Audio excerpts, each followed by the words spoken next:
Here is a video to introduce you to the Personal Finance Senior Math class at Bridgeport High School. Our textbook is a free online textbook from the Saylor Foundation. You can see their website on the screen there. So you could, if you're interested, go to that website and obtain the entire textbook all at one time. Now what we're going to do in class is look at one section of the textbook at a time. So each day you'll be provided a couple pages stapled together that is just one section of the textbook, and then we'll read and discuss the topic that's in that section and kind of work our way through the book as the year goes on. Here is the introductory paragraph to that textbook, just so you can see it even though you don't have the textbook in front of you. Here's what the authors say about their textbook. This text has an attitude that in addition to providing sources of practical information, it should introduce you to a way of thinking about your personal financial decisions. This should lead you to thinking harder and farther about the larger and longer consequences of your decisions. Many of the more practical aspects of personal finance will change over time as practices, technologies, intermediaries, customs, and laws change.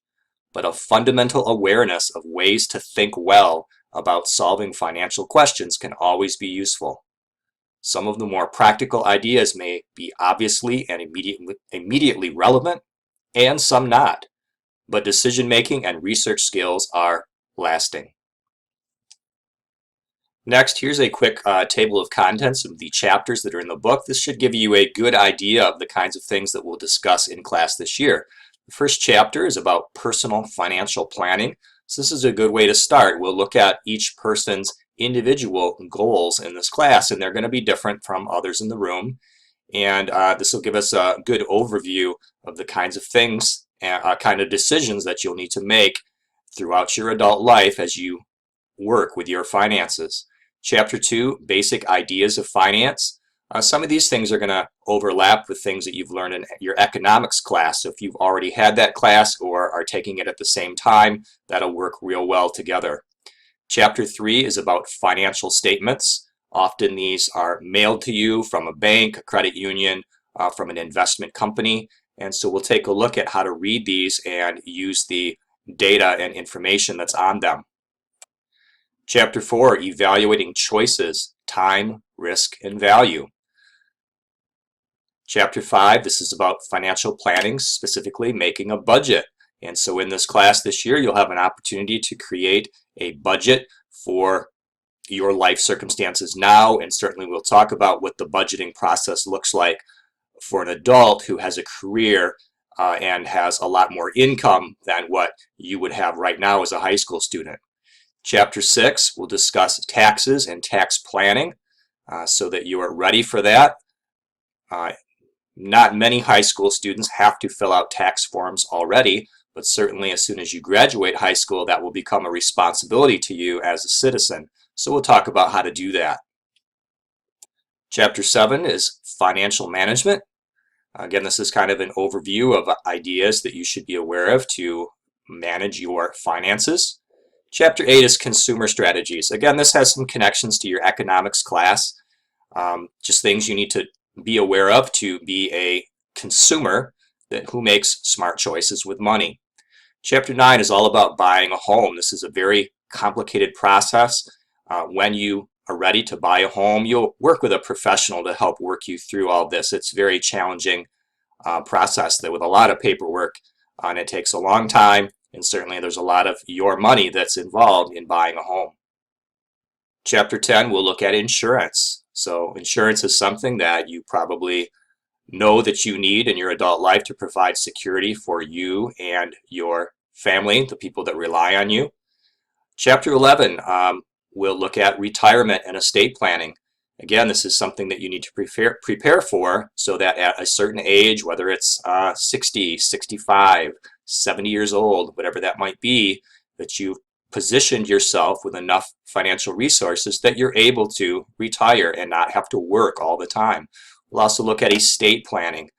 How will you guarantee that all that hard-earned money that you've made throughout your life that is able to go on to your loved ones who you want to get your money. You don't want to have all your money go to the government when you die, so we'll talk about that process. Chapter 12, investing. You work hard to earn your money.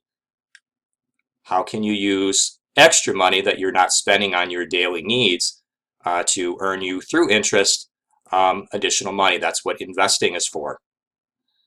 Chapter 13, we'll look at the behavior of the economic system in the United States as well as the market, usually meaning the stock market. So we'll talk about how the stock market works so you have an understanding of that.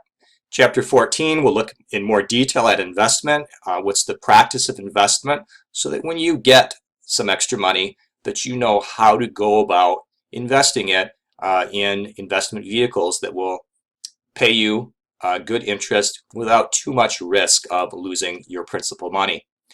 Chapter 15, it's all about owning stocks. We'll talk about what stocks are, why you might want to have some stocks in your investment portfolio, what are the risks of those stocks, how the stock market works. Chapter 16 is about owning bonds. You may have heard the phrase stocks and bonds. Well, what are bonds? How are they different from stocks? Chapter 17, here are some other investment vehicles that a lot of adults use. Mutual funds, commodities, real estate, collectibles. We'll discuss this. Again, what are the pros and cons of these kinds of investments versus just stocks and bonds. And Chapter 18, career planning. And this will conclude our work through the Saylor textbook. Now, another component to the class when we finish working through the textbook is an online application called MoneySkill, which I've signed our class up for. It has 36 modules, or you could think of these as 36 lessons, 36 daily lessons, covering the same ideas as our original textbook. And so be a good review of the textbook to then work through these modules on the computer. And MoneySkill also has an online simulation so that you're able to practice right now a lot of the decisions that you'll end up making as an adult. Now, personal finance is also the senior math course if you're a senior at Bridgeport High School. It will have algebra and geometry concepts reviewed daily, and the way that they're going to be integrated into the class is with the focused instruction model, which is called FIM. If you were a student at Bridgeport last year, then your math teacher was supposed to have used FIM as the way to do the daily bell work or warm-up questions. We're going to do that in this class as well. Now, the way that these are graded is that you get 1/2 point per question for your effort, and then you get the other 1/2 point per question for accurately copying the teacher's answer when it's shown on the screen. These are your bell work or warm-up problems that'll start class each day, and you'll have 2 questions per day. So if you're willing to try them on your own, give some kind of effort, even if you're not confident that you're doing it right, but you're trying some sort of problem-solving strategy, you'll get a 1/2 point, and then you get the other 1/2 point for copying the answer off the screen when it's shown. Every 2 weeks, there's a test covering the 8 problems that you practiced from that week. On this slide here, I just wanted to show you a typical daily routine. Now, not every day will look exactly like this, but this would be just an idea so you know what to expect for class this year. Class period will begin when you come in, do your 2 questions of bell work. That's your FIM warm-up. Often I'll pass out a section from the textbook that'll be a couple pages stapled together, and I'll ask that you read that section using an assigned read to learn strategy. So there are a lot of reading comprehension strategies that help you to understand and remember what you read, and we'll practice different ones in this class. Next, we will often discuss the key ideas from the reading using partners or small groups. That discussion is actually the more important thing probably than the reading, because it's in those discussions that you're going to personalize the ideas you read about to your own lives, your own goals, your own career plans, your own financial circumstances of your family, and so on. Occasionally, there will be tests in this class. Let's discuss grading a little bit more. I already mentioned that those FIM warm-up / bell work problems are graded. You'll get points from those. There'll also be points from the occasional quizzes and tests that we have over our reading of the financial concepts. And you also get points for successful completion of daily class activities. That might be taking notes in the assigned way, or that might be points from having a discussion with a partner. And as I walk around and I observe that you're having an on-task discussion, you'll get the points for that.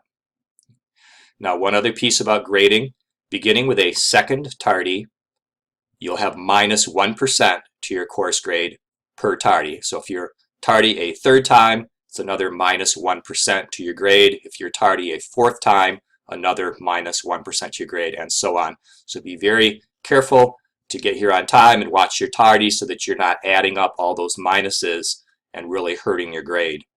This last slide is just some keys for success. Have good attendance and be on time.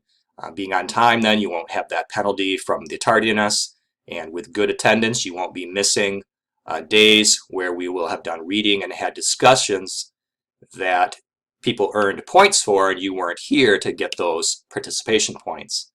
Number 2, complete all your assigned work. Again, this is a very participation point heavy class. If you're here and you participate effectively, you'll get a good grade in the class. Number 3, stay on task. There's going to be a lot of reading, a lot of discussion, and it'll be easy to want to get off task with the friends that sit near you and talk about a whole bunch of other things, but you need to get your work done first before those other more social conversations.